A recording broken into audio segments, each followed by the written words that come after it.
Sia Sikilewa Okunivuya. Welcome.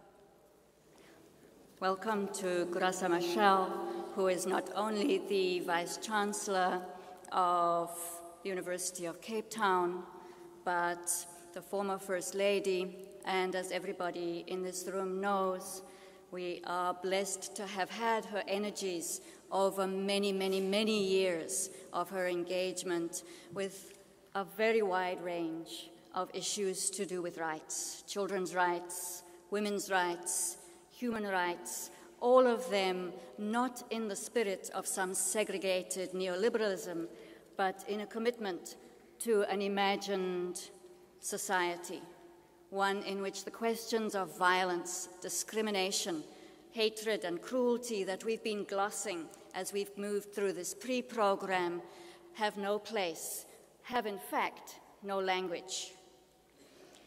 It's clear that we have been asked to start the program without the President of Chile.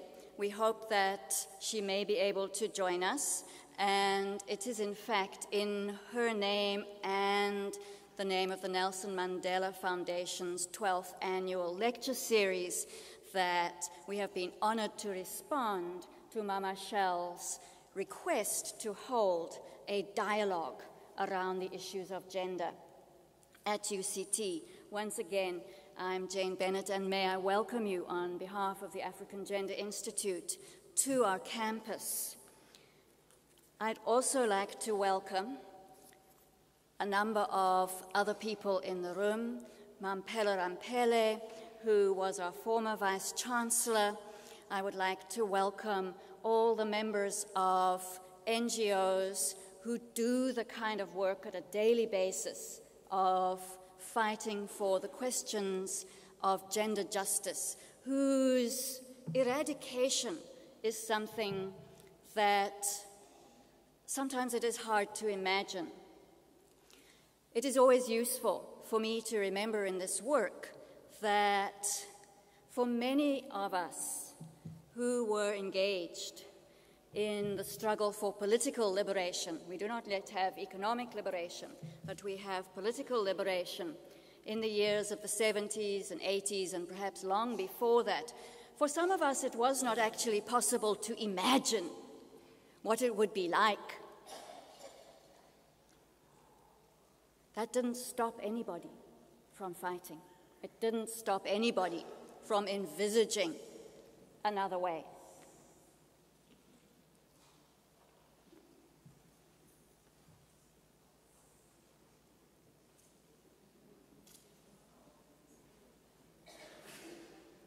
Ladies and gentlemen, I believe that we are welcoming the Chilean delegates from their ministry, from their team.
We welcome you to this dialogue.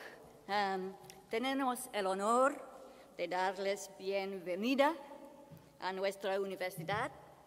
Thank you very much for being with us. We anticipate the arrival of Her Excellency Michelle Bachelet, and I'm simply going to continue because we have been keeping you for a while, and we would like to move into the full program.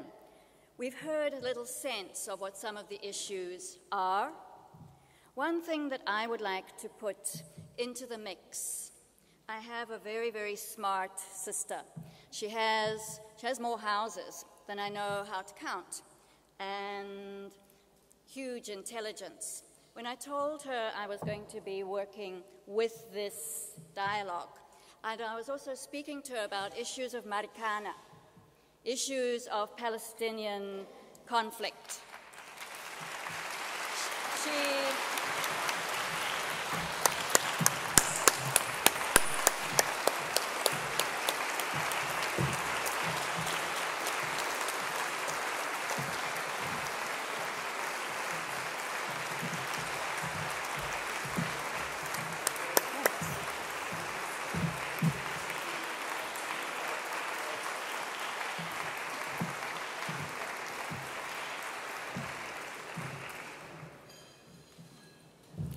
Ladies and gentlemen, we are a full house.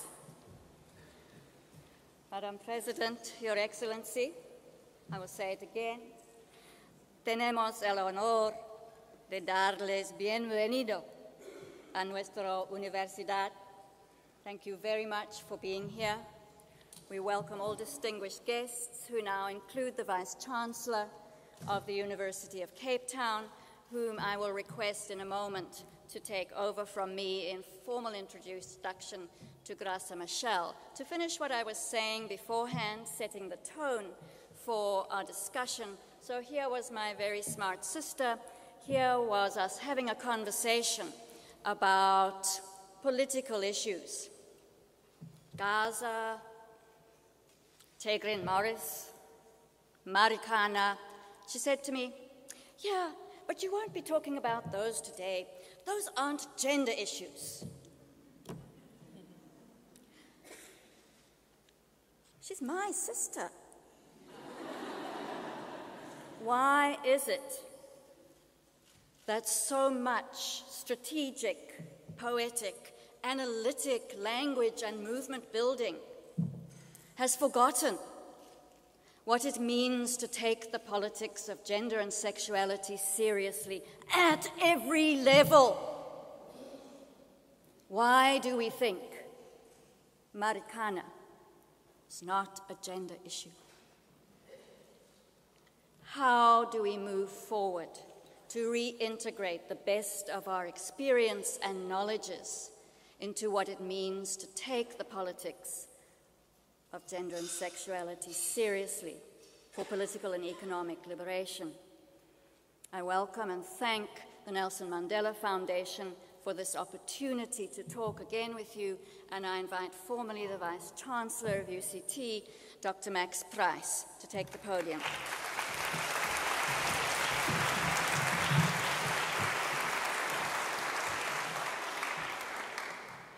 Thank you, Jane.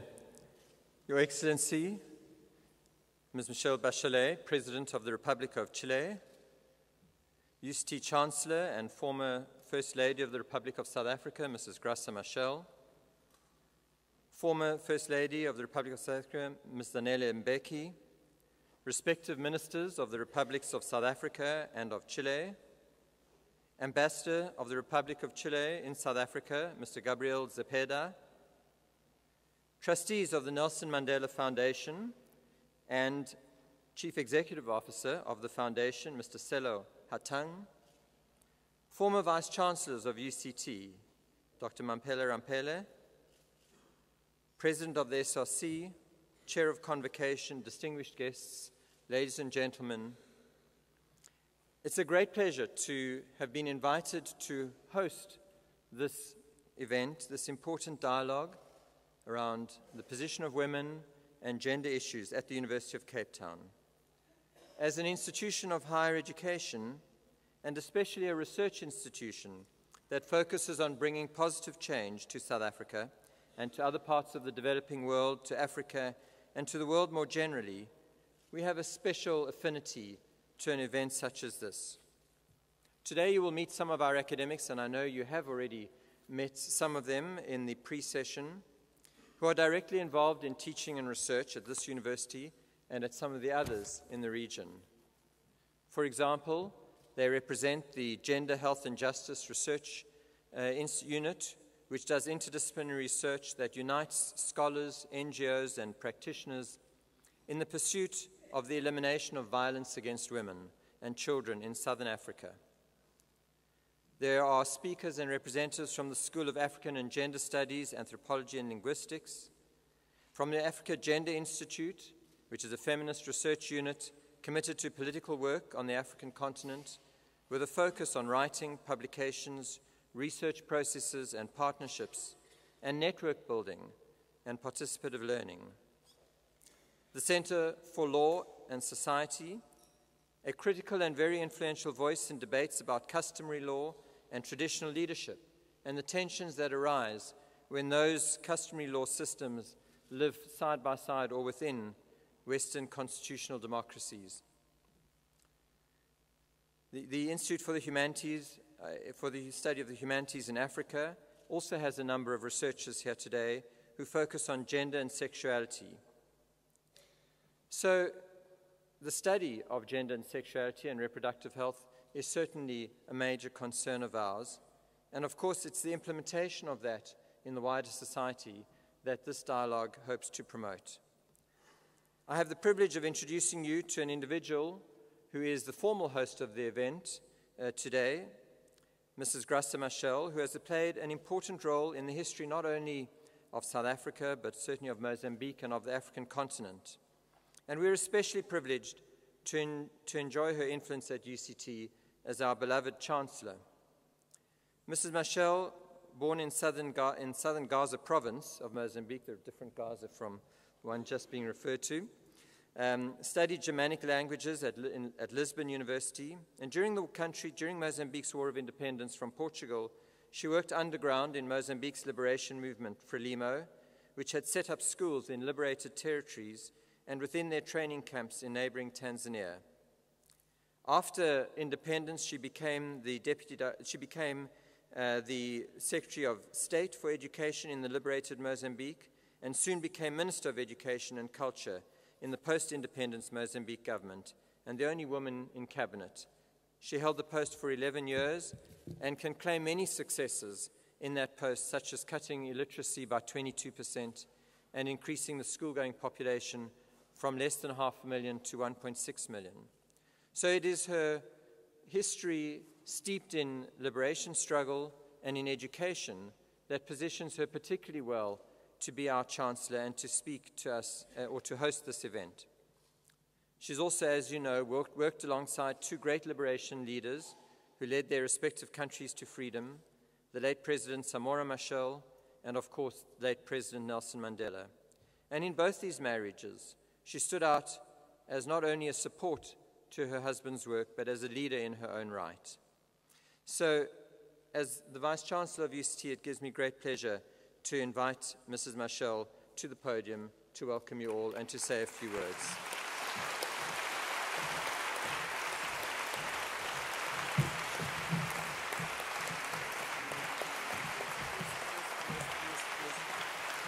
Please visit. Thank you.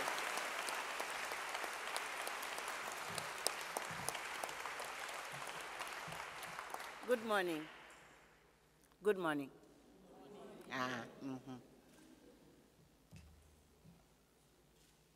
President Michelle, I'm difficult to treat Michelle as president. I know she's president, but she has been such a good sister and friend. I always treat her as Michelle.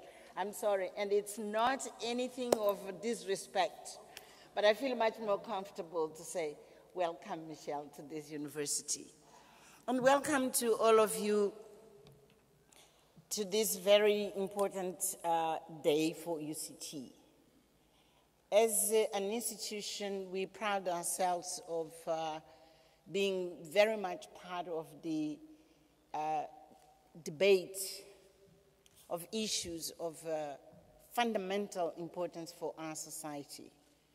UCT prides itself of a variety of programs in which we do research, but more than doing research, we interact with communities, mostly in Western Cape, where we are based, but with the whole country, But even with the rest of the continent, as you know, UCT is considered one of the best institutions, tertiary institutions in the world. We interact not only with Africa, with the global community.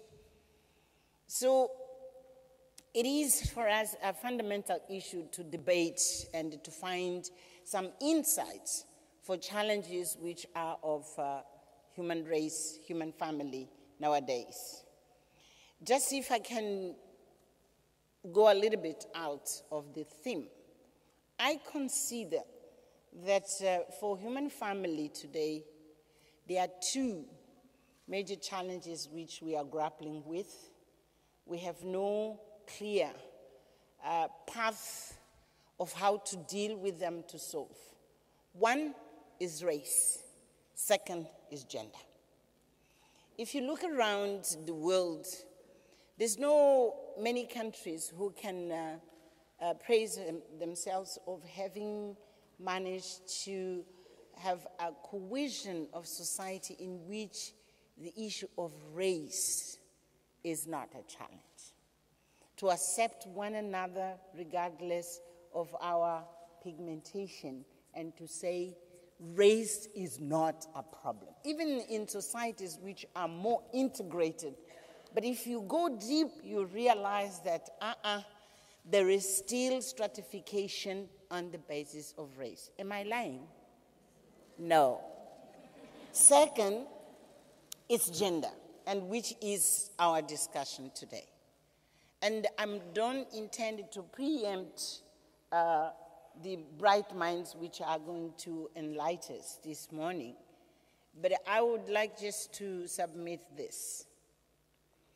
We seem to have developed very sophisticated instruments, legal instruments, conventions, protocols, agreements, constitutions, laws, and regulations.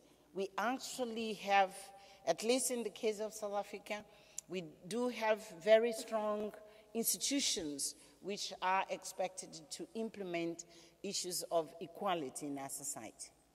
But it looks like the more we are conscious of this and the more we implement them better, women are being targeted and women are victims of violence, very severe violence.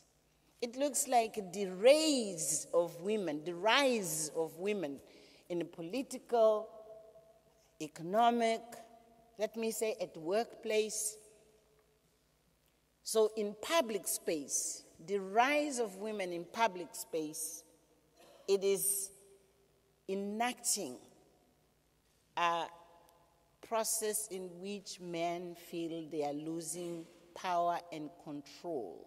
And because of that, it is at the private level. It is in the family where violence is more acute.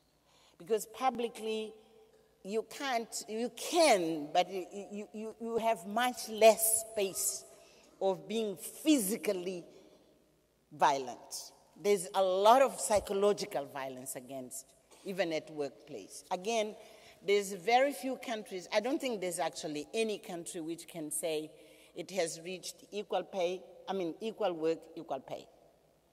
Although legislation is there, but a challenge is that no country can say we have reached a level in which we can say equal work, equal pay for women. So we are still at the public level, we're still grappling with that. And of course, harassment and the difficulties for promotion, all those kinds of things we know. But it is a global phenomenon today that violence against women is rife and rife. Women are being killed in the hands of those who claim to love them, those who should protect them, and they should be proud of their success. It means the more successful they are being much more targeted. So to me, I think we need to, in our debate, to continue, yes, definitely, with the public space. But maybe we have to question more deeply the private space and to question the concept and how to deconstruct the concept of masculinity. More than just gender violence, because we can say people are being targeted, but what is it behind this issue of masculinity? And at the end of the day, it will come back to us as women, because we are the mothers who are bringing up these boys and girls. And it is, in my view, something which we have to question very seriously, and knowing clearly it is to be tough, because it means transformation of the individual. It's not a transformation of institutions. It's not transformation of the public debate. It's transformation of the individual, men and women. And it is planting the seeds of society in which a relationship between men and women are to be really rooted in equality, acceptance of one another, and to be equal. So we have a long, long journey. And I think we don't have a shortcut on this. But we need to deconstruct these issues clearly so that we know. As you were mentioning, it took us, I don't know how many decades for us to reach freedom. And freedom of spirit in this case, freedom of spirit both for men and women to accept one another as equal, it is going to take the same long road, I think. And this is what here as the UCT we offer a space for debate, taking responsibility that our own research, and I have to acknowledge many of our researchers here, heads of department, heads of institutions who have been really very, very, very much engaged with these issues, to thank you for what you have been doing, but to say we still need to interrogate even more, and we still to engage society in debate much more often. I want to finalize saying this. It strikes me that there is no much outrage. Society is not outraged against violence. We seem to be very, it's okay. We know it exists, it's a problem, but we don't seem the same kind of outrage which would be accepted to say this cannot continue. So one is we have to continue with this research and the debates, but I think we need to build a social outrage, a social movement of outrage, so that those who target women, they should feel isolated. They should feel absolutely isolated. They should be ashamed of getting out of the house because they are targeting women. And it's up to us. I don't know, we'll discuss this in another space, but it's up to women to engage in this movement, to say enough is enough. We are not going to accept it anymore. And then to, of course, bring along men, bring along our young people, particularly our young men and women, our children, so they grow in an environment where they know it is unacceptable for you to violate a woman. And that's where we have to go. Thank you so much, Michelle. We look forward to your contribution and the contribution of these very, very bright minds who are sitting here. As UCT, we are really, really, really honored that during your first visit to South Africa, this is a place you felt you should come and share with us. Thank you.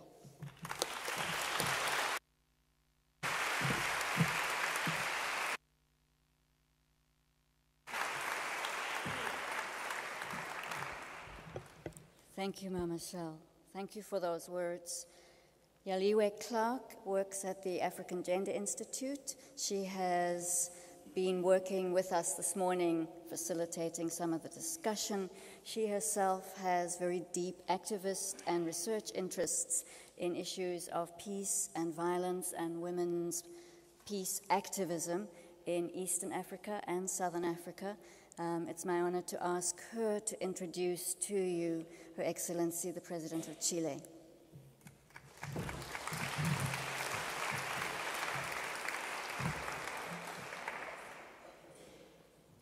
morning, everybody. I'm very excited to be here. My heart is racing.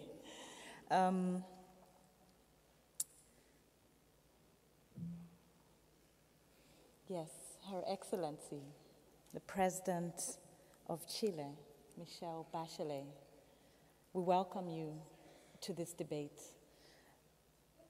with great pride and honor.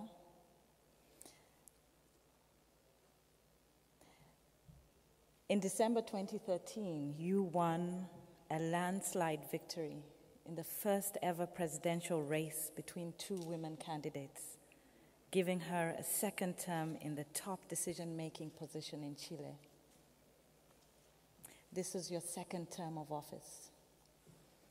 Prior to being elected in December 2013, you took on the position of the first head of the newly established UN Women, a new agency that was created to profile gender issues and women's issues. This organization is currently being run by the former Vice President of South Africa, Phumzile Mlambo-Ngcuka.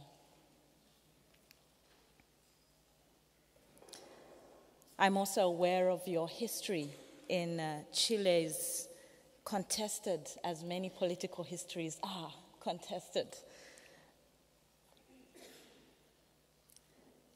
President Bachelet was herself arrested, tortured, and exiled between 1973 and 1990 during the dictatorship of General Augusto Pinochet, and so has a long history of political radicalism, if I can call it that.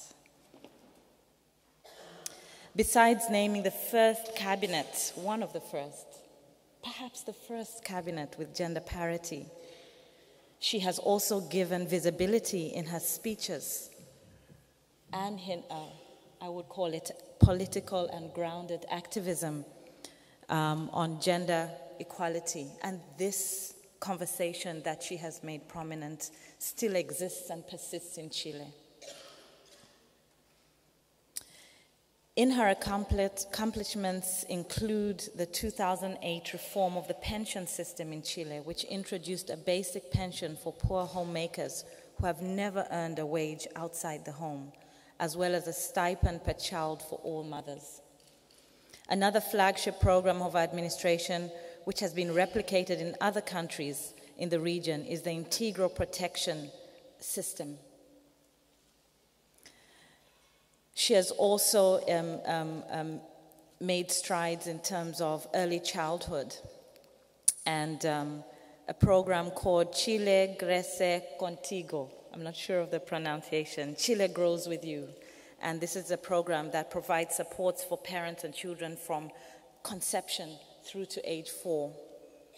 Madam President, during our pre-conversations, as we're waiting for you to come, one of the people in the audience mentioned the kind of innovative work you've been doing in reproductive health for women in Chile, providing contraceptive care and also medication in the event of violence and rape and sexual violence.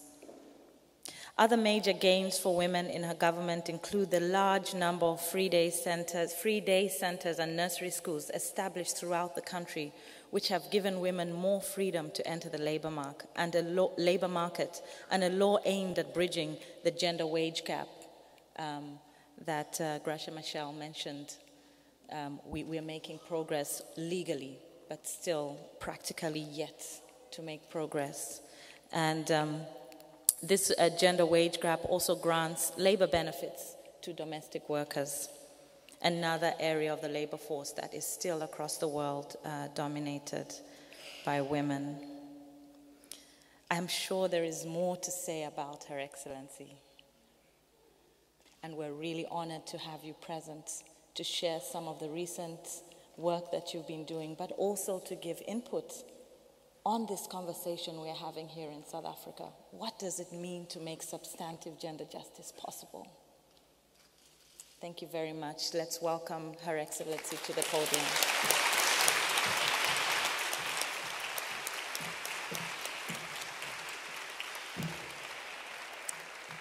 Well, thank you so much. And because I'm late, I couldn't change my clothes, because we're coming from Robben Island. And of course of that, I'm not going to say the whole name of the people who are here. So we're going to say all protocols observed and dear friends, and we'll include everyone in dear friends. You just mentioned part of my history, of the things I've done in life. But I just want to start saying I have done a lot in my life in social matters, in health, pension, childcare. I was the first female Minister of Health of my country, but probably nobody would have seen me as a possible president if it weren't because I was also the first female Minister of Defense. And I'm saying this because we're talking about power, Graça was telling us.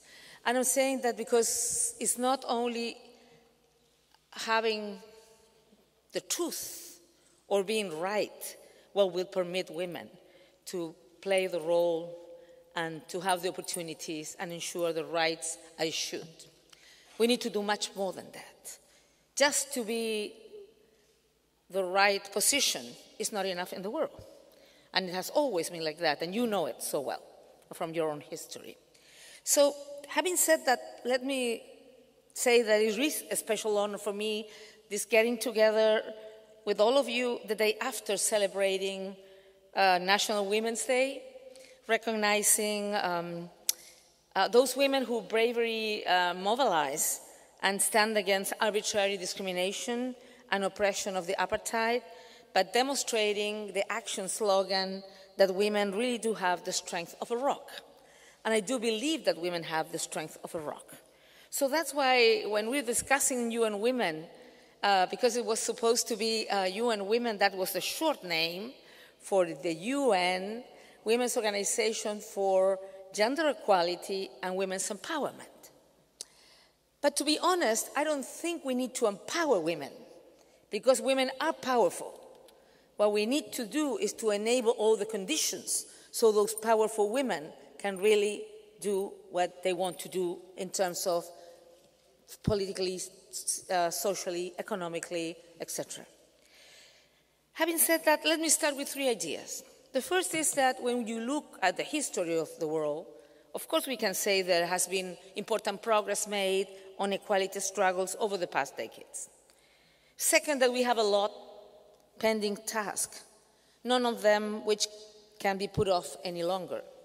And third, equal, inclusive, or harmonic development is not possible in the world if we do not put gender equality at the top of the list of challenges that we, states and NGOs and universities, etc., of the world must address.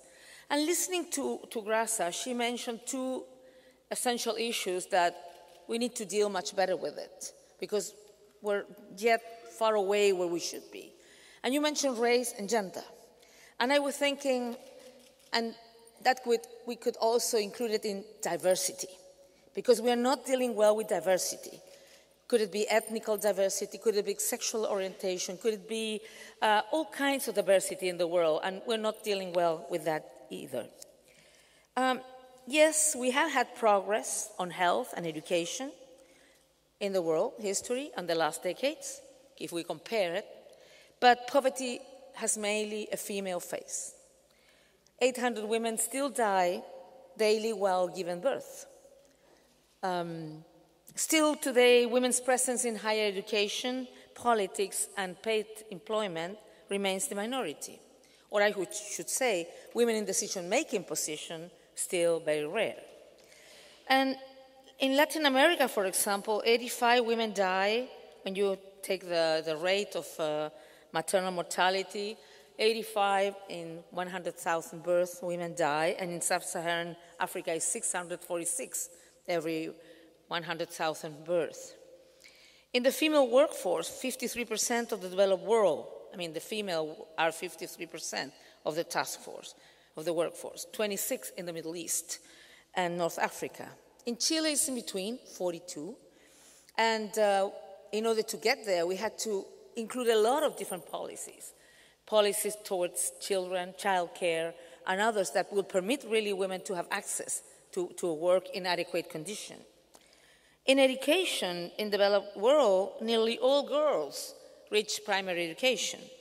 In sub-Saharan Africa, 42% no more than 4 years of schooling, and in South Asia, 35% in the same condition. So what is my conclusion about this? It's not only that we have a lot of pending tasks, but also is that egalitarian struggle show very different results in different parts of the world.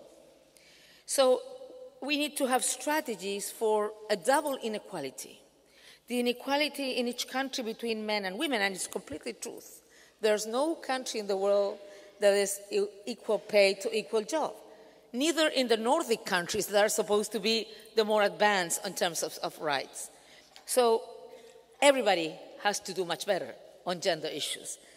But having said that, of course, there are countries with much terrible conditions for women. So we need to have, as I said, different strategies for the double inequality, the relation with and the opportunities and the rights of women and men, but also the relationship on women between countries or inside the countries.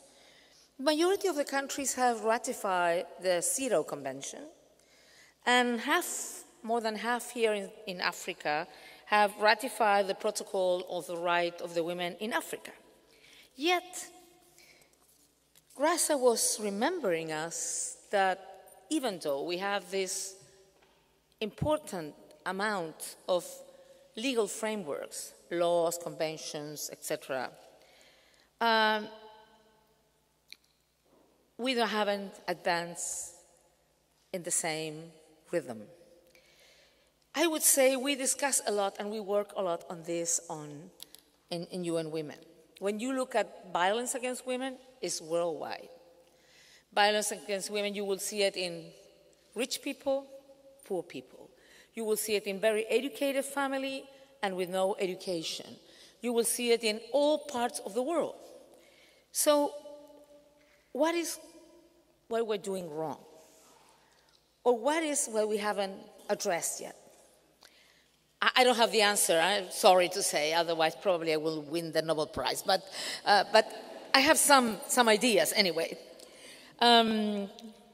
Because as I said, we still have big inequalities. I think one of the things, it happens not only with gender issues, but it used to happen more with gender issues because sometimes people in parliaments, in governments, they do understand they need to do much more for women, but not necessarily that is completely embodied. So what's happened is that you have a good law, but there's no budget for it. So there's no way to implement it. Or you have a law, you have a budget, but you don't have really the political will.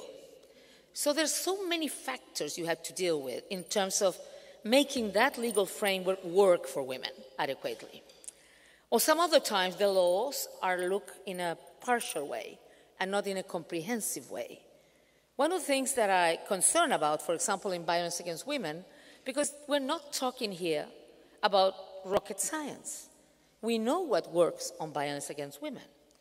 But there are some things that probably we're not doing yet. It's not only about prevention, about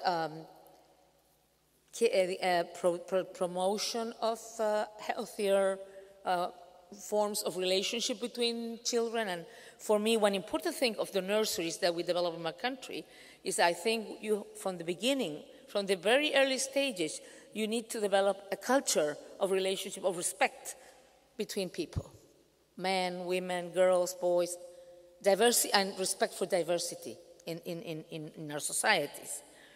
One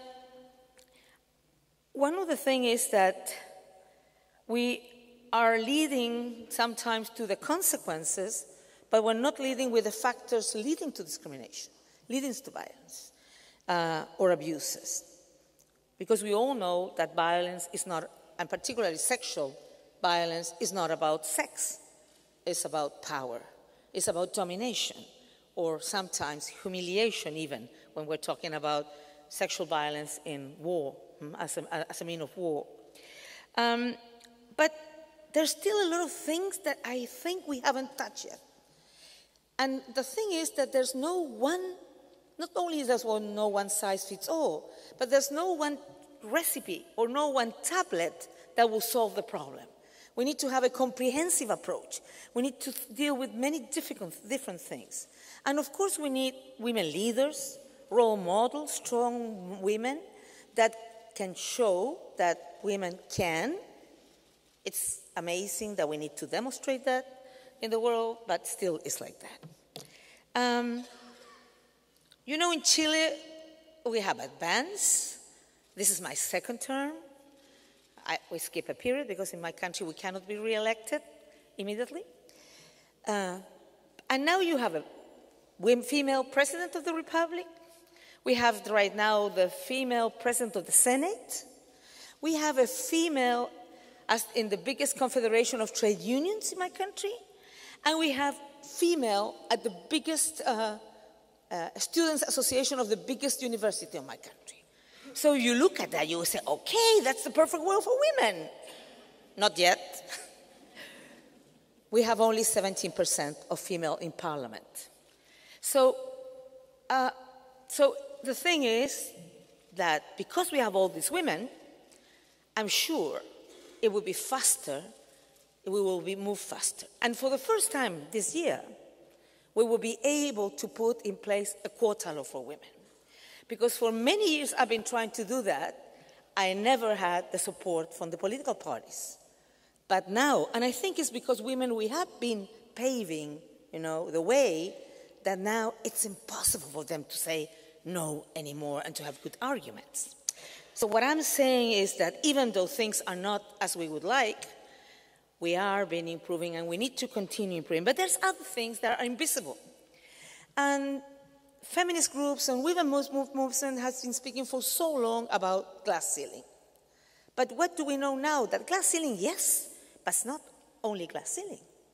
It's leaking pipeline. It's invisible bias. And there is a fantastic work on Harvard Business Review that shows how it works. They said that this was an organization who wanted to promote somebody. And they interviewed a woman and a man. So the women did the interview. The panel said, oh, she has fantastic performance records. Her interview was not that good. She's insecure. Then came the man, and they said he had fantastic records of performance. His interview is not that good. He has potential. So it's not a joke, it's reality. And when I told this to the head, the new female head of the national television in France, she said, oh my God, I just did that last week. This woman she interviewed, she was telling her, you know what, I'm good at this, but this is not my best part. I have to tell you and so on, but I'm very good at that. So she said, oh, she's insecure. And then come this guy like that. I'm the one you need, I'm the perfect one for the job. And she said, great, I got that. And it's reality. And you live it as a reality. And as a president for much time, people would say, she's so nice. She's charismatic. But nothing about my ideas, my proposals, the policies that I wanted to implement. So that intention to invisibilize women, to deny their capacities is there. And you have to work with that and struggle with that. Why I mention this leaking pipeline and bias? Because we need to go deeper and see not only the consequences and some roots, but we know, and many has been written and many has been researched. But I think we need to have a more comprehensive approach in order to really move faster. One of the things that is not easy at all is politics. I would say, and I come from politics, so it's not that this woman came here to talk about politicians, but I can tell you it's one of the hardest part. And probably because politics has been in the hands of men traditionally. But it is very important, and in the world, we have 70% of female ministers, 17, 1-7, when in the world, probably women are majority, like 51%. And it's only 22% of female parliamentarians. It has increased, though, but it increases at a rhythm like 1% in 5 years and many years. So, what to do about that? When I was executive director of UN Women and I had to promote and to, if I would say, sell the idea, I was asking myself, I come from the political world, how should I speak to the politicians? Because at the end, it is at the personal level, but you need to be able to grab that opportunity at the personal level. You need to have a real environment that will permit that. Because otherwise, there will be women in very spectacular positions, but there will be exceptions, cases. So we need to continue doing all that we have talked about it in an adequate way. Of course, all the legal frameworks, and usually you need to update them. For example, we are updating now our law against violence against women because we have found some gaps that we need to solve adequately. We need more powerful women in leading positions because they are role models for other women. And in my country, when I was a kid, I would have never thought to be a president. Even 2 years before being a president, I never thought I was going to be a president, to be honest. But it was not in my dreams, if I would say. But now many little girls in my country said, auntie, because they said auntie to the older people, I want to be a president in the future. So you're opening the possibilities of everything is possible. Of course, one of the other things that's very important, not every woman is gender sensitive. And being in Davos, there was this businesswoman, and they told me, I'm successful because I'm good, not because I'm a woman. And I would tell him, I was elected president because I'm good. But because I was in that position, I wanted not to lose any other good women in my country, so to give them the opportunities, ensure the rights. But you cannot imagine how many women are not gender sensitive. They don't see the obstacles, maybe because they had a privileged life, and that's okay. But the truth is, and why I'm mentioning, is because we need men on board, and one of the things is, we don't need only women talking about women. We know everybody committing and talking and looking and acting how we improve women's life, because it's men and women's life, but particularly we're talking today about gender issues. But we need to network. We need to work together. Women need to develop more solidarity with others, either new people in town, in business, and so on, to mentor others, and to organize groups, and as Graça was telling us, to outreach, social outreach, to move. And we need more economic, social, and political empowerment. Education is essential. All the studies in Latin America shows that the future of a little boy in a rural area in Latin America, the main factor that will help them be somebody that he wants really to be in the future is the education of the mother. And these are really new studies, and a lot of them, so it's essential. And finally, I would say to generate all the conditions for women to be able to make decisions in all dimensions of his life. But again, essentially what we need, and that's the more difficult part, and that's what laws don't change, it's a cultural change. It's a cultural change in terms of the role, the figure, how we understand the role of human beings and women there as a human being with all the rights and opportunities that we all deserve. But for that, first, we need to not only laws, but also what I call symbolic gestures. I mean, it's true. It's not only that I was Minister of Defense. Some people say there was this flaws in the city. And then I went to be, as Minister of Defense, I went to go around to see what was going on. And because we were sending the people from the conscription to help, take the water out of the houses and the mud and so on. So the general said to me, Madam Minister, it's very difficult to get there. Please, let's go in a tank. So I stood up in the tank, and then this guy took a photo of me. First, in the newspaper, the photo of me, like with uniform in a tank. I'm not proposing all women to do that. I just want to tell you that many of my friends who wanted to be president, they will ask me, can you lend me a tank, please? Because maybe what I mean to tell you is that there are some powerful symbolism that I think it doesn't need to be a tank. I'm not, but in my case, it's what everybody said, that everybody look at me with different eyes, you know? Oh, come on, she can make it. She can deal with the militaries. So maybe she's powerful enough to be president of the republic. There's other kind of symbolic things. But what I'm saying is not only about laws. We need to go more further, and we need to find other issues. But finally, laws, symbolic gesture, role models, but women as active citizens. And because on the personal level, you also have to do all those things. You have to have a gender perspective. You have to raise your kids with real values of equality and human rights. But you also need a society that gives you all the opportunities so you can really have the life we all deserve. Thank you very much.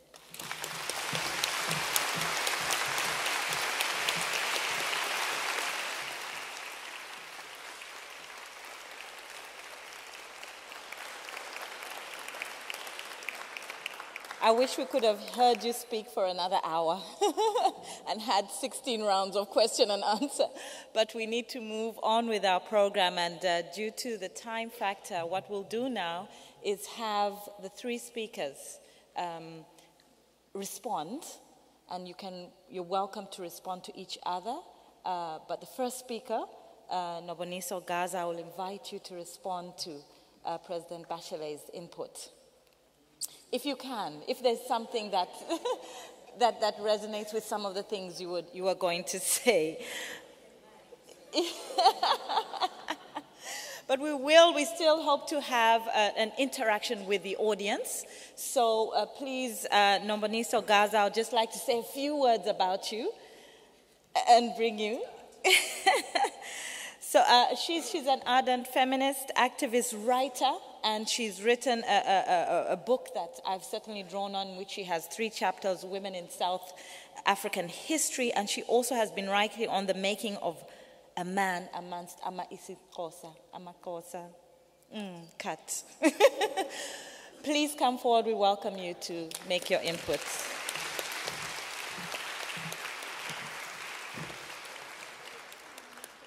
So let's be clear, the time is what? The time now is 12:45. No, I have how many minutes? 5 minutes, okay. The only thing that probably is relevant in my bio is that I am the research associate with the Center for Law and Society. And it is from this perspective that I'm going to approach the topic today. This also happens at a time when I'm mulling in my mind Mamuno Sizwe's very provocative presentation. Mamuno Sizwe is Graça Machel, right? Very provocative presentation at Mistra, which was a reflection on Mozambicans' struggle and particularly the philosophy, or rather the approach to tribal identities. And I found that very, very interesting because President Samora Machel, as well as Frelimo, as well as the African National Congress and all of us, etc., believed that tribalism is it undermines the national identity and national liberation. And there's a reason for that, and that remains valid in terms of colonial legacy and in terms of apartheid. Then she comes back so many decades later, and then she says, well, maybe we might have gotten this a little bit wrong. Maybe we put too much emphasis on the need for the tribe to die in order for the nation to survive. And what we do need to understand is that it's important. The tribe is important as an original seed in order for the nation to live. Now, I'm trying to grapple with this. So here's my question. What is freedom? What do we understand by freedom? Freedom, as Angela Davis says, has got multiple meanings, and it's a state that is never fully acquired. It's a destination. It's something that you have to continue to deepen, to revisit, and to refine. President Michelle Bachelet yesterday said that representative democracy is no longer enough. And in fact, I'm sure we both agree it never was enough.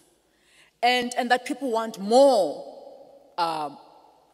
from their governments, from their societies, than just mere representative democracy. Mrs.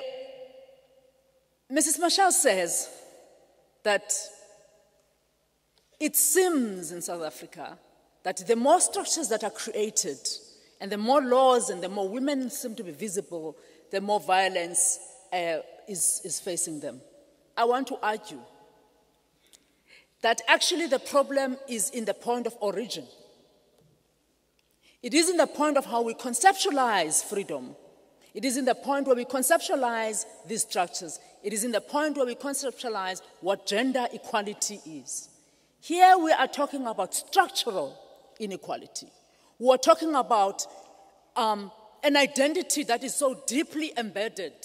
People fight to death claiming that heterosexuality is not African.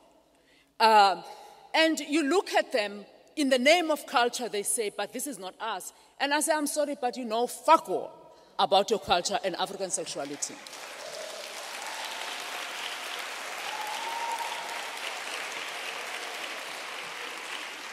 Because if you do, you would know that African sexual ambiguities have been as much a part of who we are since time immemorial.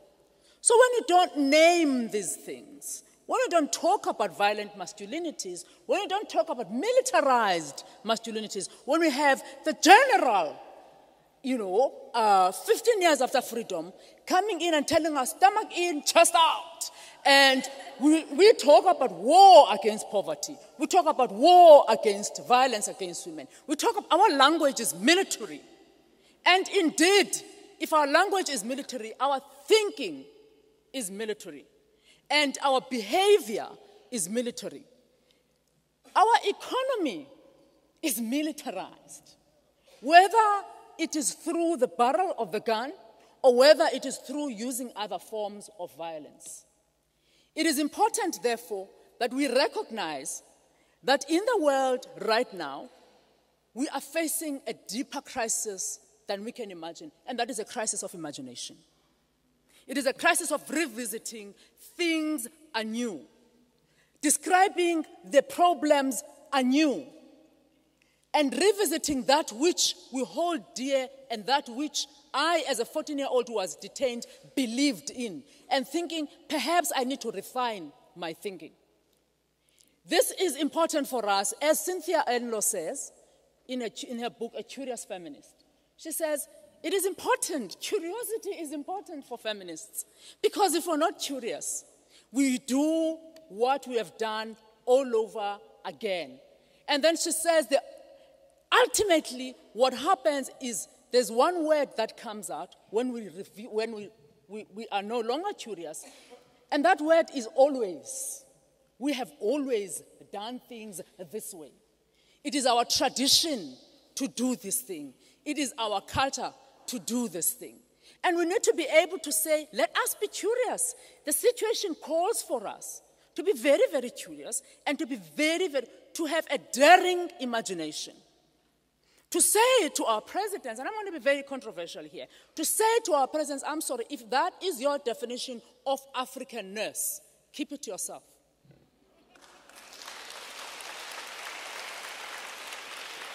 That definition of Africanness is not me. You don't speak for me. When you speak chauvinism, when you speak heterosexism, you don't speak for me.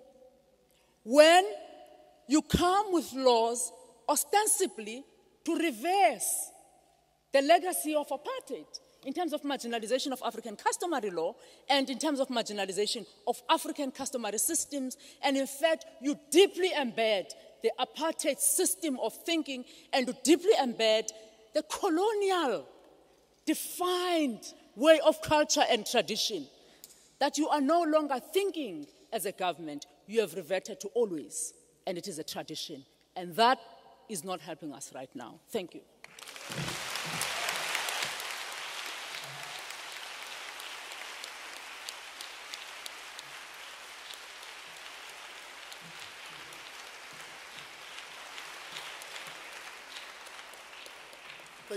Thank you, Nomboniso. President of Chile, and Machel, thank you. Board of Trustees from the Nelson Mandela Children's Fund, thank you so much. I just want to read to you what my daughter, yesterday at 6 in the morning, I wrote my daughter, she is 20 years old. That means she was born on the 25th of September, 1994. So she is what we'd call Mandela's children. I wrote her a piece. I said to her, Nana, happy Women's Day. This is what she wrote. She writes back. Thank you, Papa. I am independent because of you. And I wrote back, I said, Nana, I am a man because of you. I just want to foreground what I'm going to say.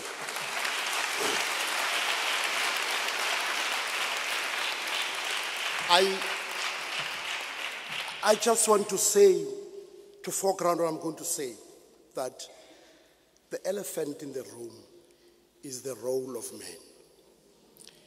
And until and unless, as societies, President, until and unless we focus decisively, consciously on what is my role, and the men that are here this afternoon in this room, to ask yourself a simple question: what have I done? I've kept quiet. When someone, Sisi, and to acknowledge your pain, a young woman spoke about the death in the family, to say that every day, and we can't just go on and not acknowledge your pain and what you went through as well. You've been sexually violated. To acknowledge that pain, but to say it was done by a certain man. And it is our duty this afternoon, Mama Machel, to say, how do we then speak? Mam Dlamini, how do we, with the programs that you so wonderfully pursue in the social development, how do we ensure that men are at the center, not only as perpetrators, but as catalysts for change? How do we, in the organization I come from, at Sonke Gender Justice Network, how do we make sure that the one-man can, the Brothers for Life, it becomes our daily discussions? How do we make sure that at Constantia, at Nyanga, every day this man, when a man wakes up, he knows that I, one man can, I have to bring a difference in the lives of other men. How do we ensure that that young man who grows in Kailicha, who has never met a father, who has never been embraced by a father, that girl who grows up, who has never had the privilege of being told, I love you. And this, you may think, are inconsequential, are immaterial, but in the bigger scheme of things, they're critical. As we talk about the liberation, as we talk about gender, the dynamics of it, we must always be reminded that that boy has done what he does, mainly because there's never been a father figure. In the work we do at Sonke in one community, 7 boys were involved in raping a young girl who had a problem, mental faculties. But Mama Machel, what was very common, Minister Bajamini, what was common about all of those girls, of those boys, was that they never had a father figure in their lives. So it's important to centralize and situate the important role that we can play, we must play, we should play as fathers in this day and age. If we are to stop violence against women and children, investing in the young boys who grow up hopeless, who grow up helpless, boys who would not care to take a life because of a cell phone, because they are surrounded by material conditions that militates against them growing up. We're in a country that had normalized violence, a country that had normalized poverty. The one thing that you do, I thought you would give me more minutes because of my disability.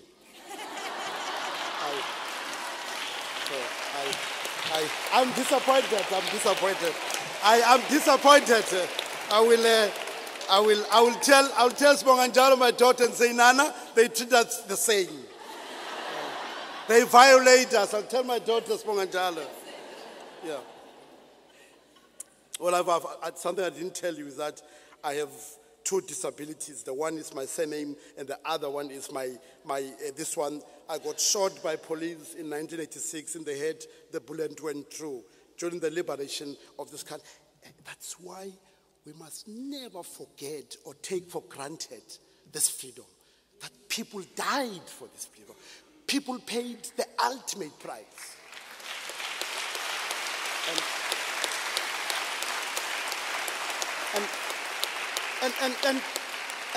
And President Mandela became that embodiment of that struggle.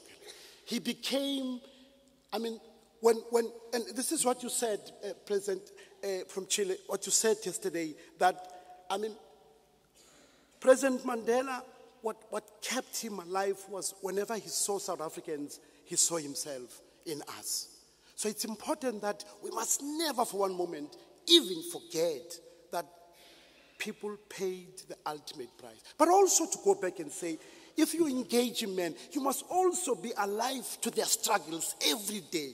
That this man wakes up unemployed with no prospect of finding employment. How do I come to him and say, but gender equality, empowerment of women, when he himself does not know where his next meal will come from? It's important that the university, we get seized with these things. If we forget these struggles, if we forget poverty, inequality,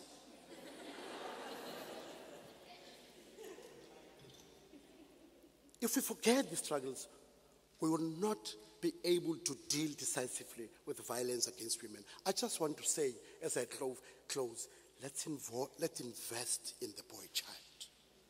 I would like you to support the work that we do in the world, in the country. That boy needs your hug. That boy needs you to speak life in his lifeless life. Thank you.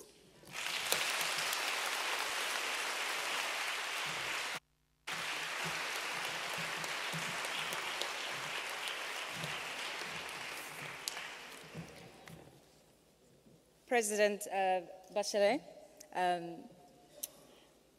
Mama Graça Machel, Program Director, Professor Jane Bennet, VC, Dr. Max Price, and everybody here today. Molweni, molo kakhulu ko mama, ndiyababona bahleli kwelaa cala.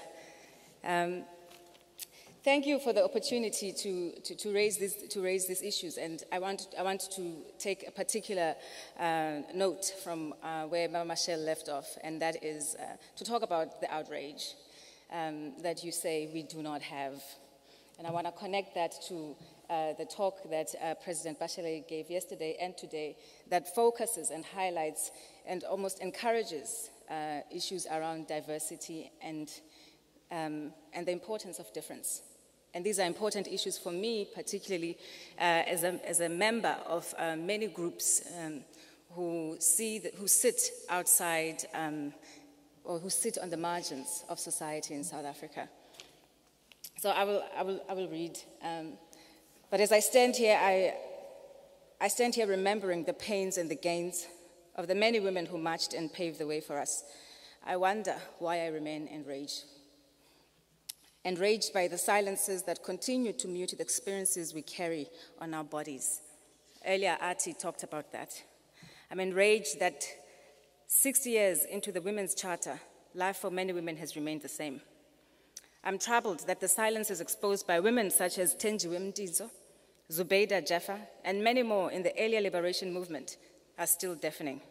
I'm outraged that after so many years, with the promise of freedom, many women cannot openly claim their right to sexual dignity, economic and social justice. Machel, we are outraged. We are outraged by the violence that is happening on our bodies, our psyches, and our spaces.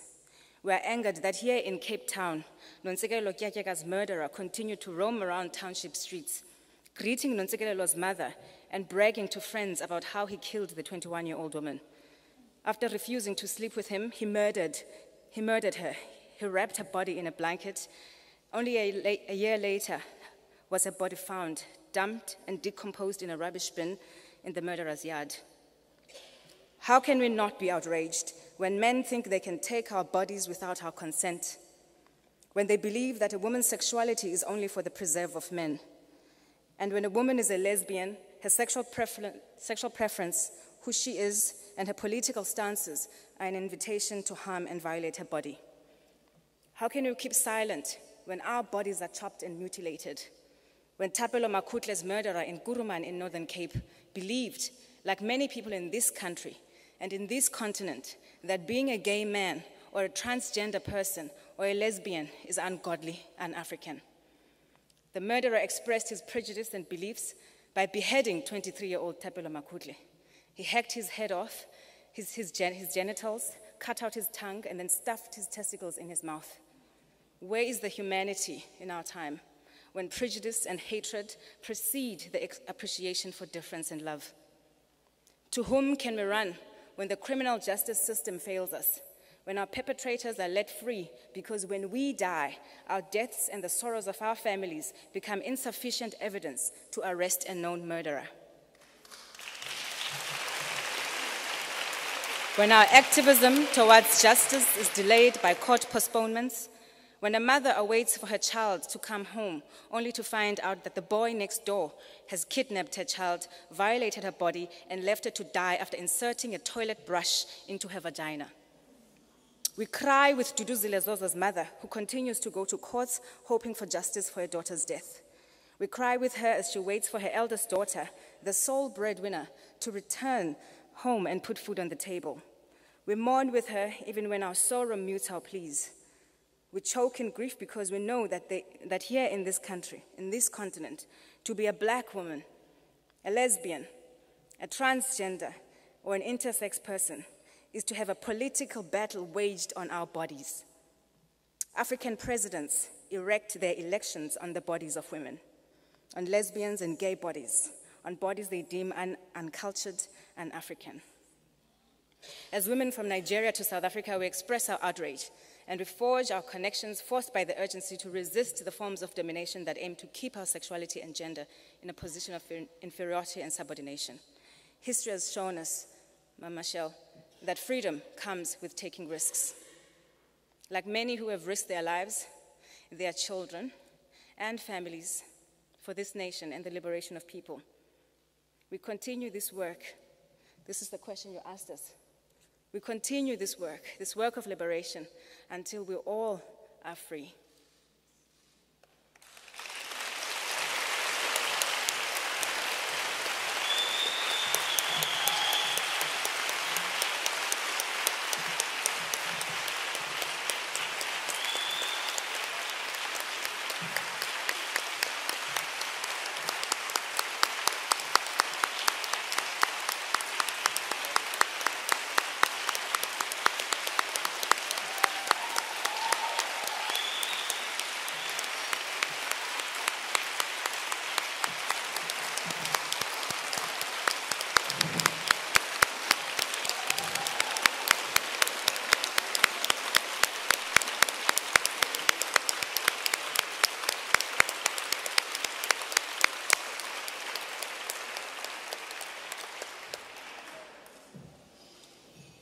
That was Zethu Matebeni, feminist, writer, thinker, artist, filmmaker, and inspiration.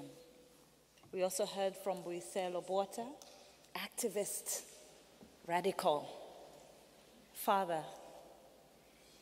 And one thing I just want to say thank you for taking Julius Malema to court for his utterances about the rape trial, the Zuma rape trial. I am indebted to you.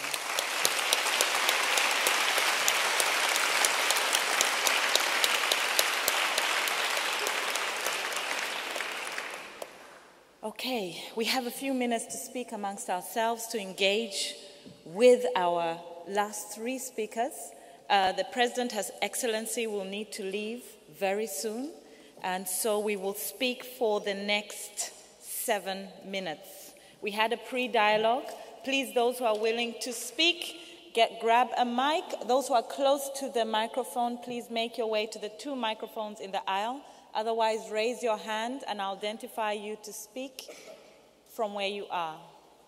There is a hand in the audience there. I have some people moving towards the mic in the center. Please, we'll take as many as we can. I'll go 3 at a time and see if there's any possibility for quick responses. There's 2 mics, so 2 people can stand at the mic towards the back of the aisle. Fantastic. So could we have the first intervention? Okay, hi, President Bachelet, welcome. My name is Jabu, and I'm from an organization, Iranti.org. I just have a short question for you, an advice question. In June this year at the United Nations, Chile boldly voted against a normative definition of the family. And South Africa, the definition of family. And the fact that the UN Women and the United Nations still want to push a very traditional definition of the family. What is it that we can do? And South Africa actually voted in favor of a traditional definition on the family. South Africa, with its progressive constitution, with its human rights mandate, voted in favor of this. Chile voted against. Thank you for voting against this definition. How is it that we can move ahead at a global level on changing what is becoming more and more traditional values and norms? So when we speak about the family, we really have to be cautious about this word, because we have to keep explaining its diversity so that it doesn't reinforce a stereotype. How do we do that? Thank you for that question. Fantastic. Let's move to, could we move to the person standing at the mic towards the end of the aisle? If you could go next. Yes, and then we'll come back to the mic in front. Go ahead. Good afternoon, Madam President Bachelet, and all protocol observed. I thought on the theme of outrage, I would like to honor the Kulamani members who are present in this hall today. Kulamani, will you please stand up? Kulamani members.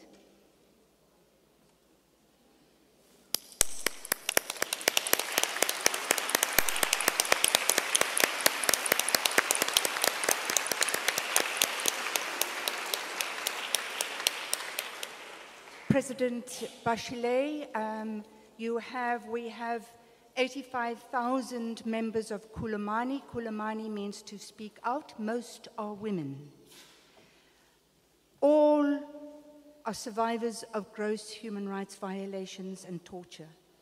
We are outraged that the South African government believes, as you said yesterday, that if people die, maybe the pain of the past will go with it. It won't. What is happening is the next generation are taking forward the struggles of their parents. This struggle for acknowledgement of the past will not go away if it's not properly reckoned with. In Chile, you had 2 TRCs. We've only had one, very incomplete one. We need to learn from you. And just a little bit of hope. Some of the women are doing an Arplera workshop with a Chilean woman who's going to teach how to stitch our stories. And we hope to share our stories of apartheid with you, because the women have shared their stories of the dictatorship and disappearances that has inspired us. So I want to thank your people and thank you too. Thank you very much. Let's move forward to the front mic. Please go ahead. You have 60 seconds. I'm Andy Kawa Yeah. from an organization called Kwanele, Enough is Enough. Kwanele, yes. We say it is enough of silence, the silence that makes victims invisible. It is enough of fear, the fear that stigmatizes, and the fear that makes people and families be silent about perpetrators around them. We say it is enough of apathy. It is time for South Africa to be outraged and take a stance against gender-based violence. We based our activities on a preface that was made in a book of UNESCO by Nelson Mandela, by the late Nelson Mandela. The things, I will summarize what he said. The book was Broken Bones, Broken Bodies. It was a study of sexual violence throughout the country. He first mentioned that it is not enough to get the liberation of the country. We need to get the liberation of communities and individuals. In South Africa, because of crime and gender-based violence, we don't have that liberation of individuals. He said that safety and security needs public and private consensus. So we need to stand together as active citizens and fight against this violence. I think that we need a second wave of liberation against gender-based violence. I include men who are also violated.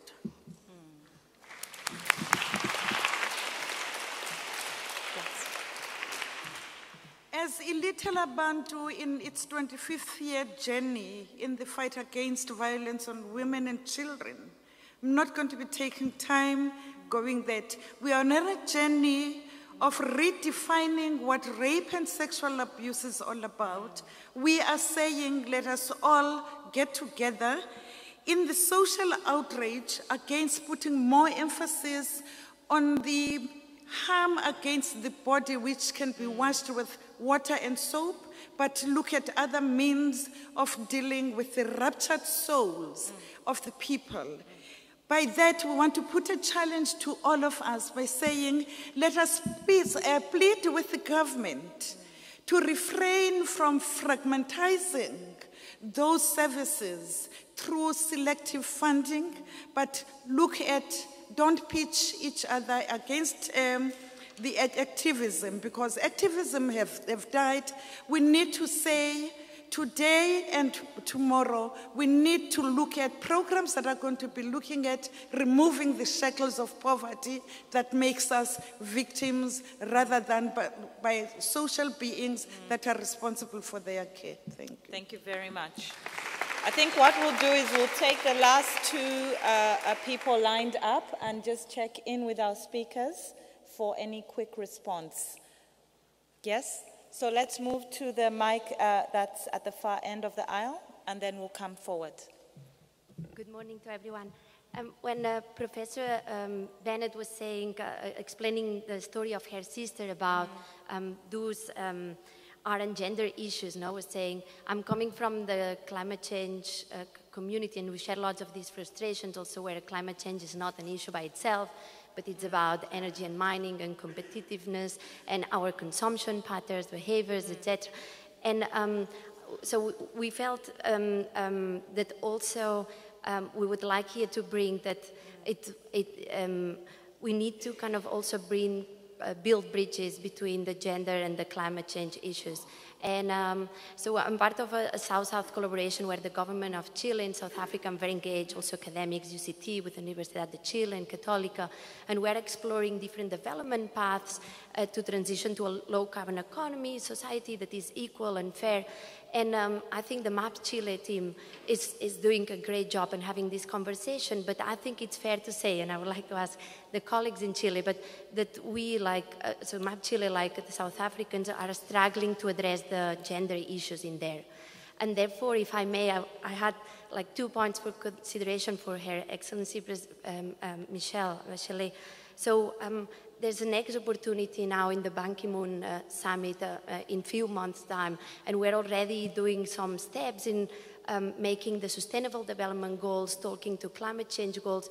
So maybe Chile can also play a leadership role in that sense and making talk each other.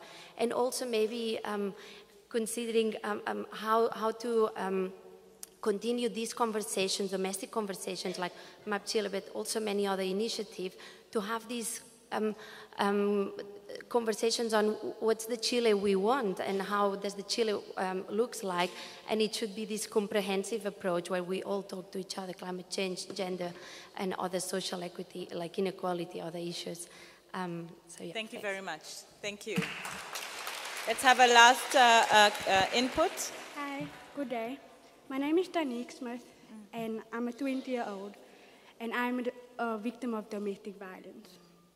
I'm currently residing at an NGO called the Sarki Bartman Center for Abused Women and Children, which has been my home, my safe haven, and my place to heal for the past 5 months after I had the courage to leave.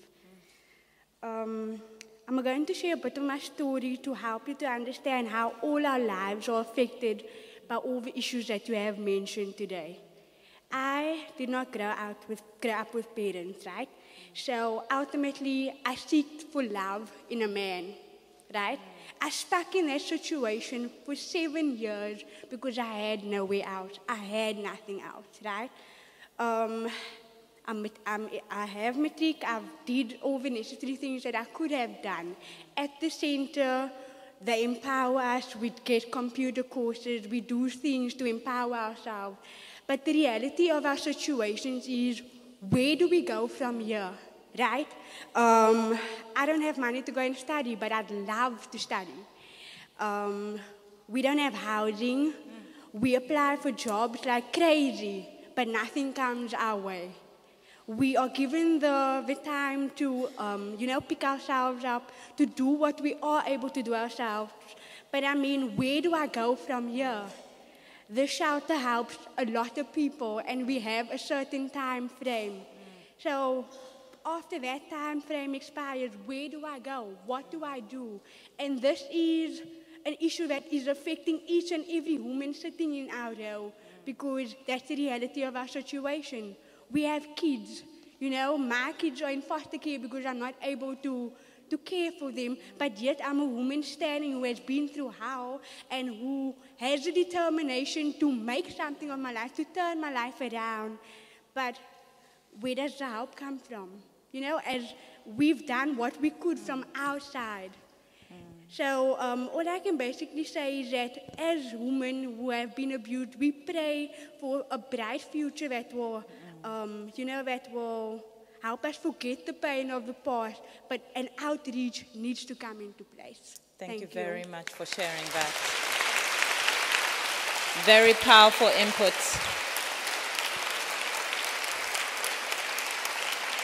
Very powerful inputs. I'm looking to the panel. I know Madam President needs to leave. I'm looking to the panel, but I just want to check in if there is any response.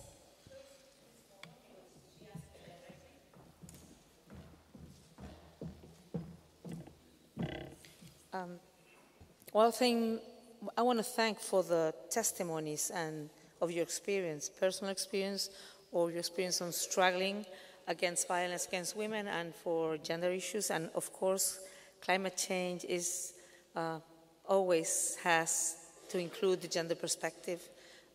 In Rio Plus 20, we tried so much, but we got so little at the end because other things were considered more important for others, for the ones who were making decisions. So I think on gender issues in all its diversity of issues we've been talking and listening today, we need to be, yesterday I was mentioning, relating on one hand how Nelson Mandela looked at the attitude toward things, but remember this Rimbaud poet that he said that you always have to have a burning patience, That means not to be patient, not to stop being outraged, what needs to be, we need to feel outrage about, but needs to understand we need to be working very strongly, and we'll have to continue doing it every day of our lives,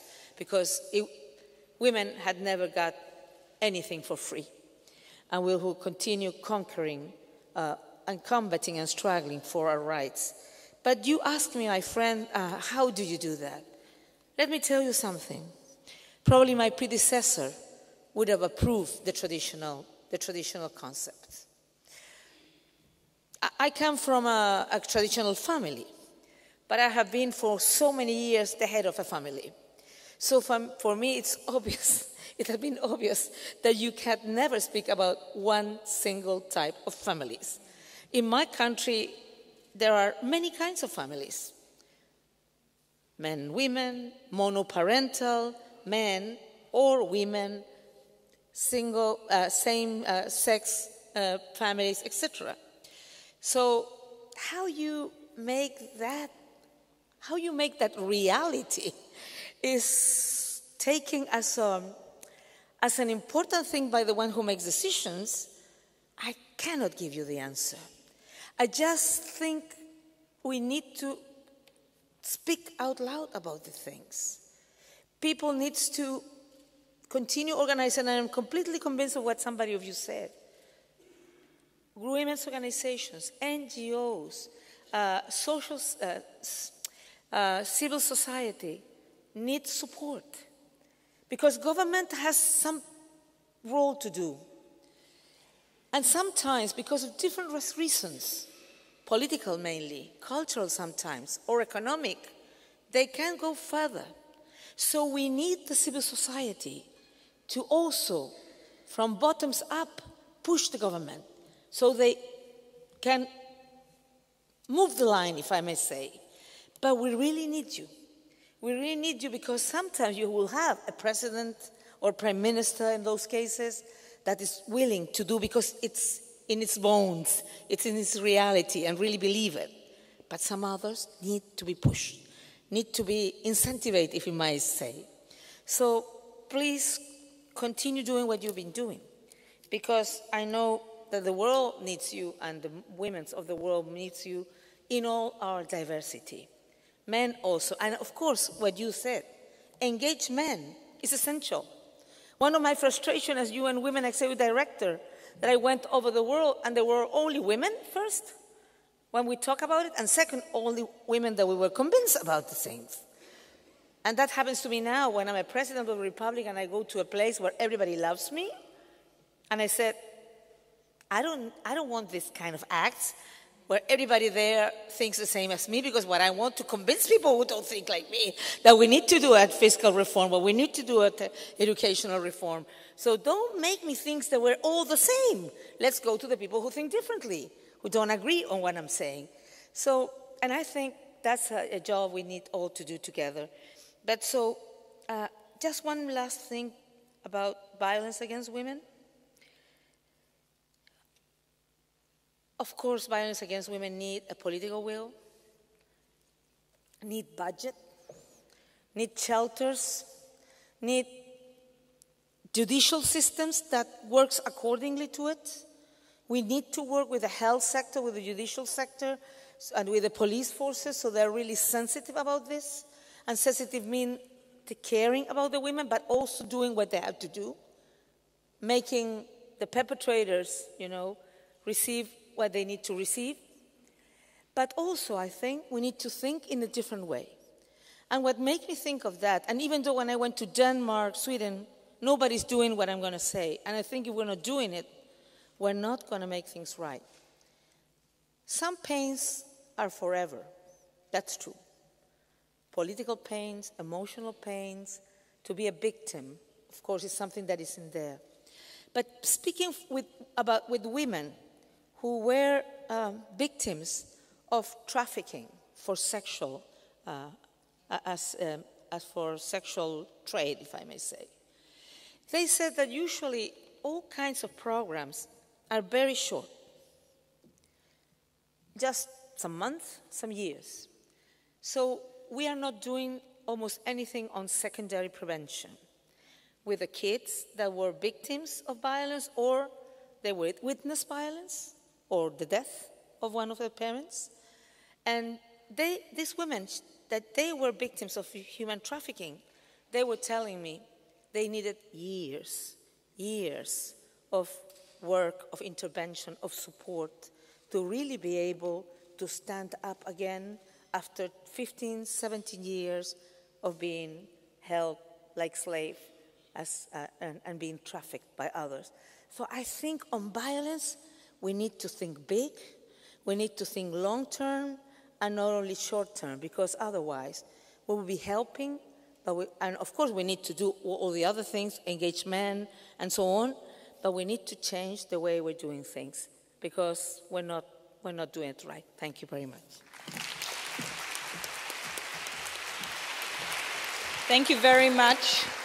I'm glad we had the opportunity to hear from the President again. I'm afraid we've run out of time and we'll need to close the official conversation. I'll hand over the program to Machel to begin the closing.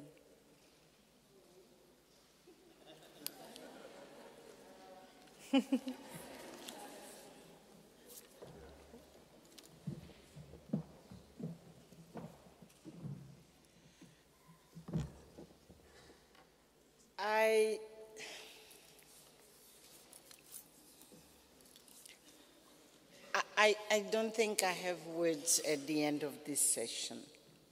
I have to say and to confess I'm overwhelmed.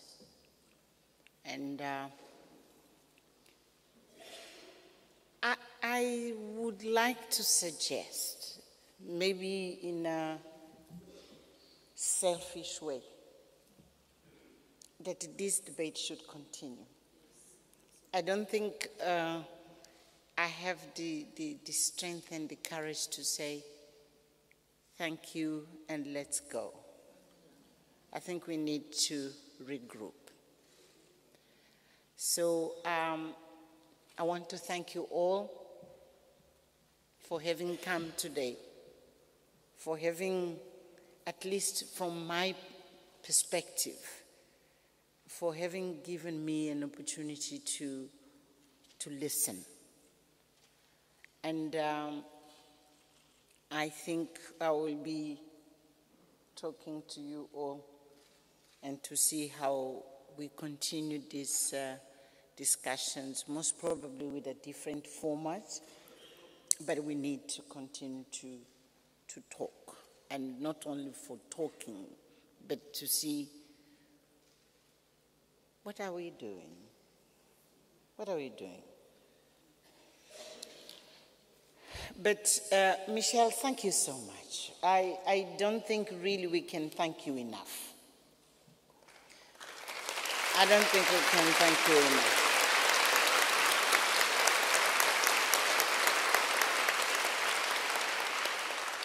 The day yesterday and today, for those of us who had the privilege of listening to you, have been days of very profound reflection and days of asking ourselves very hard questions.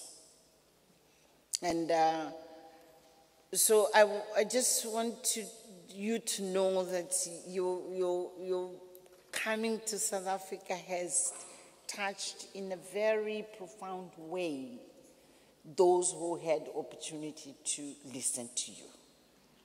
We do have lessons, we have taken notes, but we do have what I would call very deep, in Portuguese I would say, inquietações. I mean, we are just disturbed, but that's a positive kind of being disturbed with ourselves.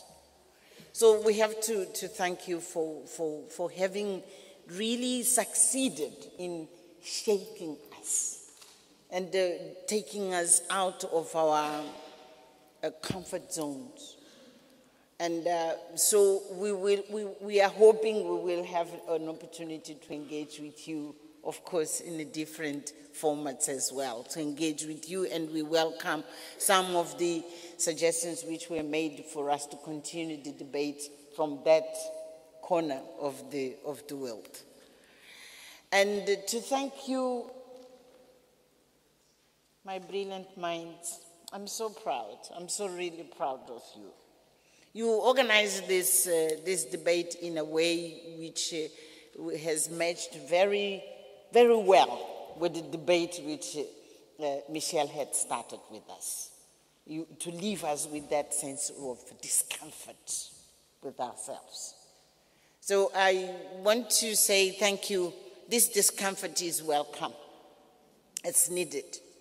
And as a university, as a social activist, I'm very shy to say this because there are those who are real social activists, but I'm part of it anyway. So as social activists, as university, and in different positions, but also simply as a woman, at the end, as a woman, I take these celebrations of 2014 Women's Day, Nelson Mandela annual lecture as a moment of a turning point in lots of reflection. So thank you so much. Prof, thank you for having us.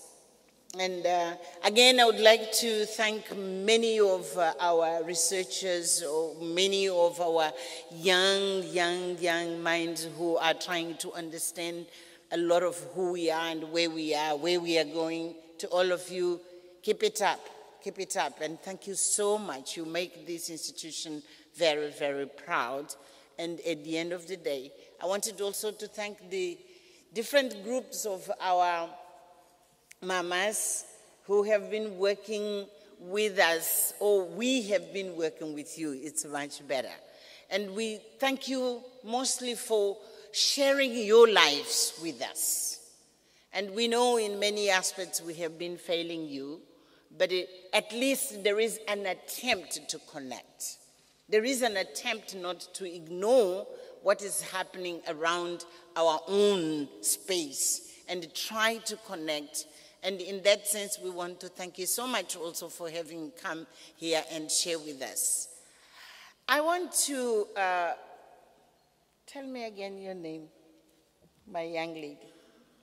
Yes. Zethu. I want to thank you especially.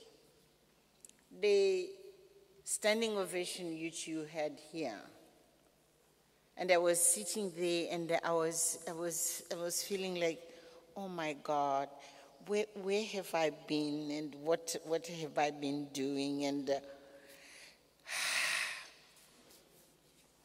thank you. You made this.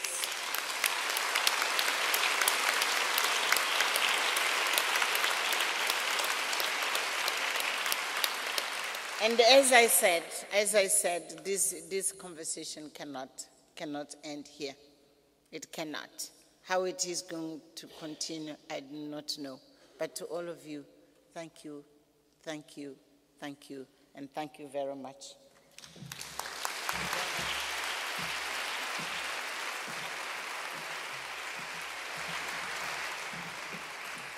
Let's give Machel a round of applause for hosting the event.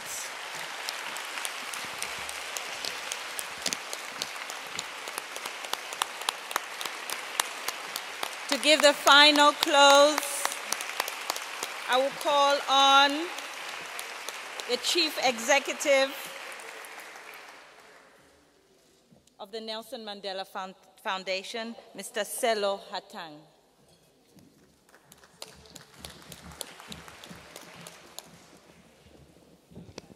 Thank you very much, honored guests. I know that you were ready to leave. And Madam President, thank you very much. I know that you have to leave. Oh.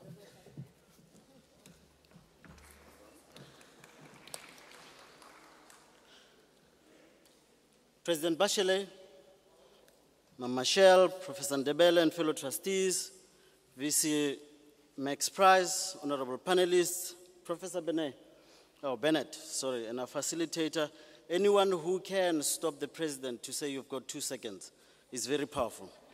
So you did a sterling job and we thank you. We say to the president, gracias again. The last 2 days have been enlightening to us due to your contribution. So thank you very much again, and we can never thank you enough. This year marks the 50th anniversary of the sentencing to life imprisonment of Nelson Mandela and his comrades at the end of the Rivonia trial. It also marks the 50th anniversary of Madiba's and his fellow comrades' arrival here in the Cape as citizens for 27 years. Of course, we are also marking the 20th anniversary of our democracy. For us, it is a moment of both somber reflection and quiet celebration. On the one hand, we remember that the Rivonia trial marked the beginning of a terrible era in South Africa's history. The apartheid state was at its pomp, the security apparatus moved to new levels of brutality, and resistance was in tatters. After the Rivonia trial, it was clear that the struggle would be very long and terrible. On the other hand, we celebrate the resilience of the Rivonia generation of Nelson Mandela, Ahmed Kathrada, Walter Sisulu, Dennis Goldberg, Govan Mbeki, and all the other Rivonia trialists. And indeed, all of that generation of activists, so many detained, imprisoned, tortured, intimidated, hounded, and forced into exile. Some of that you went through. We remember, we will not forget. And I say quiet celebration as we have to be mindful of the work that remains to be done, something you've been telling us in the last 2 days. The work that Madam Bachelet tells us we must renew our commitment to do it all. There is much unfinished business in our country and in the world. There are so many new challenges, so many intractable problems. Nelson Mandela Madiba warned us in 1994 that 1994 was the first step in a long and complex democratization journey.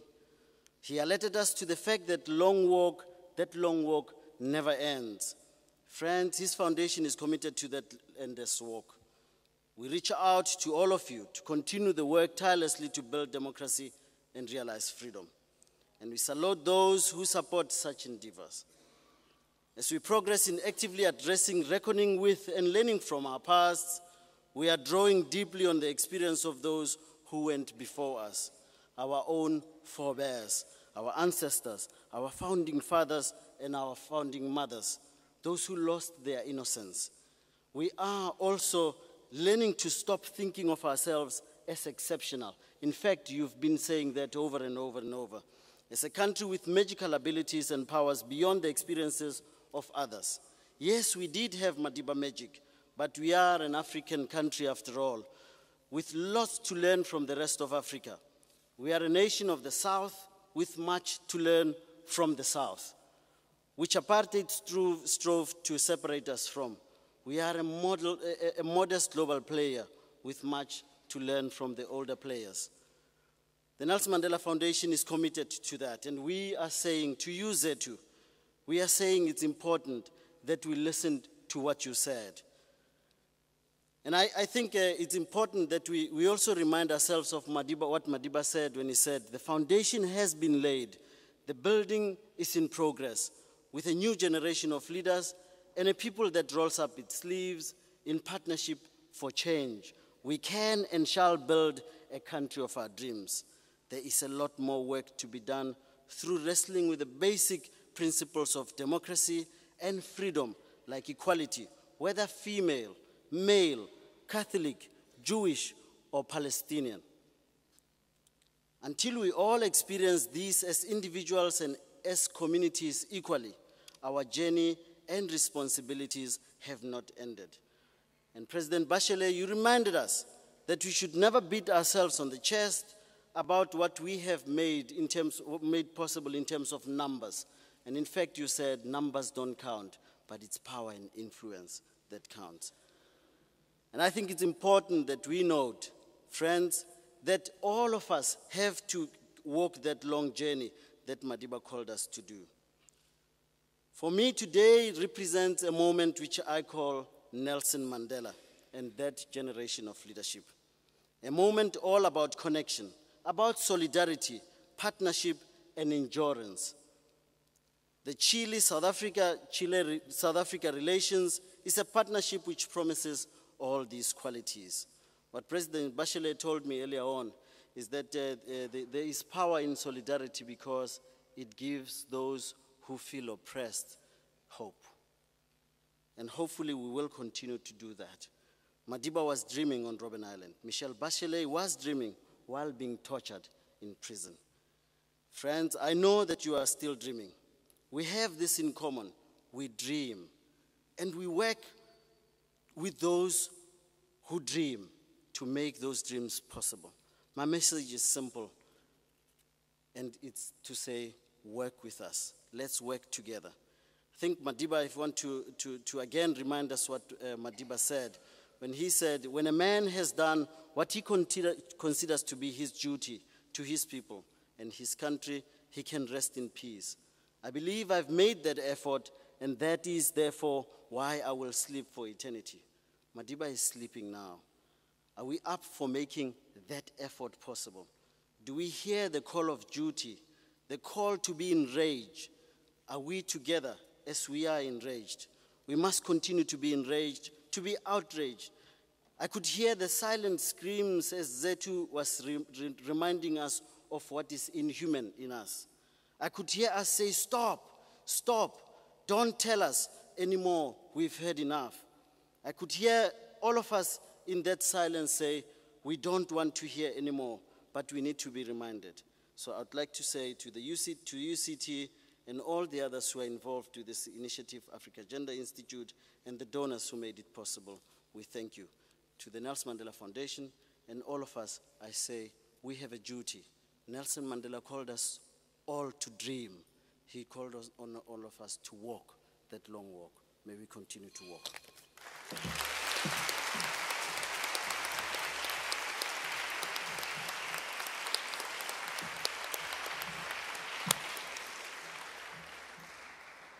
Thank you, everyone. Thank you for staying longer than perhaps you'd expected to, but I myself could have stayed even longer. I need to say to the Chileans, I'm very sorry that we have stopped your plane. It's not taking you away. We have this conversation that we need to continue. If I've been unsuccessful in my activism, then let me wish you a safe journey back. Please come back to us. Please continue this conversation in person, in voice, in every other way. Thank you to Machel for inspiring us to remember what it is that matters in relation to both outrage and self-responsibility. To Yaliwe, to Mbuyiselo, to Nomoniso, to Zethu, to all the people who spoke from the floor and who perhaps might have wanted to speak had we had more time. I think we have been given a call to take this forward with you. The African Gender Institute would be extremely proud to be part of that. We will think of ways to do that. But may I now invite the platform party to leave and invite the rest of us perhaps to sit while they leave. There is actually, I was told the plane was going at 2. Whoa. Please can we just clap them out as they leave.